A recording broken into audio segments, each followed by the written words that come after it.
तर मित्रांनो, यावर्षी आपण चिनी तंत्रज्ञानाने मक्याची लागवड केली आहे। 2 रोपातील अंतर आपण ठेवलेलं आहे 15 इंच। एका ठिकाणी झाडासंख्या आहे 2।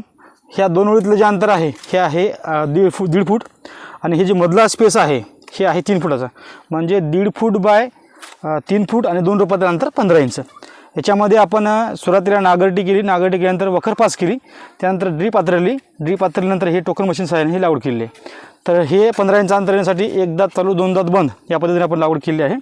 बरेच शेतकरी मक्याची लागवड केल्यानंतर मधामध्ये बैलाची जे वखरपास म्हणा किंवा मातीचा भर लावा याच्यामध्ये असं करत असतात, पण याच्यामध्ये आपण आंतरमशागत पुन्हा लागवड केल्यानंतर पुन्हा आपण याच्यामध्ये कसलीच मशागत केली नाही।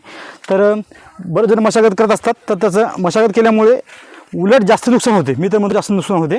तर हे बघू शकता, आता हे थोडं समोर कॅमेरा घे, हे आपण आज थोडंसं पाणी सोडलं होतं याला मक्याला, तर या मक्याचे जे हे आहेत मुळे आहेत हे किती लांबपर्यंत गेले बघू शकता। हे 3 फुटाचे आहे हे मुळे बघा, हे एवढ्या मोठ्या, हे आता अन्न शोषण करणारे जे मुळे आहेत हे दिसत मग पांढरा हे पूर्ण मुळ्या या मक्यानं जे आहे साधारण 3-3 फुटापर्यंत जमिनीमध्ये याच्या मुळ्या गेलेल्या असतात। आणि अशामध्ये जर तुम्ही म्हणजे याच्यामध्ये मशागत जर केली तर हे संपूर्ण मुळ्या जे आहेत जे की तुमचे अन्न शोषण करणार आहेत, म्हणजे जमिनीमध्ये जे काही NPK आहे किंवा मग खतं जे तुम्ही टाकणार आहेत हे संपूर्ण खाणारे मुळे आहेत। आणि हेच तुम्ही जर कट केल्या तर तुमचं उत्पादन या ठिकाणी घटते, याच्यामधून हे होते। तर बघू शकता जबरदस्त प्लॉट आपण डेव्हलप केलेला आहे। बघू शकता 2-2 झाड जरी असले तरी आपले एकदम जबरदस्त आहेत, बघू शकता। आणि एका झाडाला कमीत कमी 1 कणीस तर लागणारच आहे, पण काही झाडाला 2-2 कणसंसुद्धा लागणार आहेत। पानाची क्वालिटी वगैरे बघू शकता जबरदस्त स्वरूपाची आहे।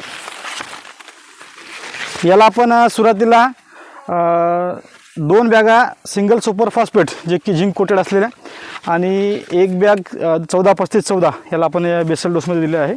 त्यानंतर 1261चे साधारण 3-3 किलोचे 2 डोस आपण दिलेले आहेत।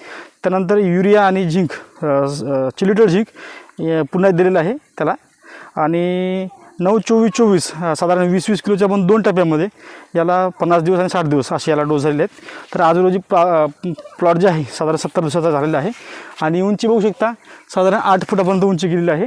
ही व्हेरायटी आहे पायनियर कंपनीची 3567, ही व्हेरायटी आपण या ठिकाणी लावलेली आहे। याला कोलॅन्ट्रिनिलिप्रोल ही सीड ट्रीटमेंट याला होती। तर अशा पद्धतीने मका जो आहे हे आपला आहे। कट करा।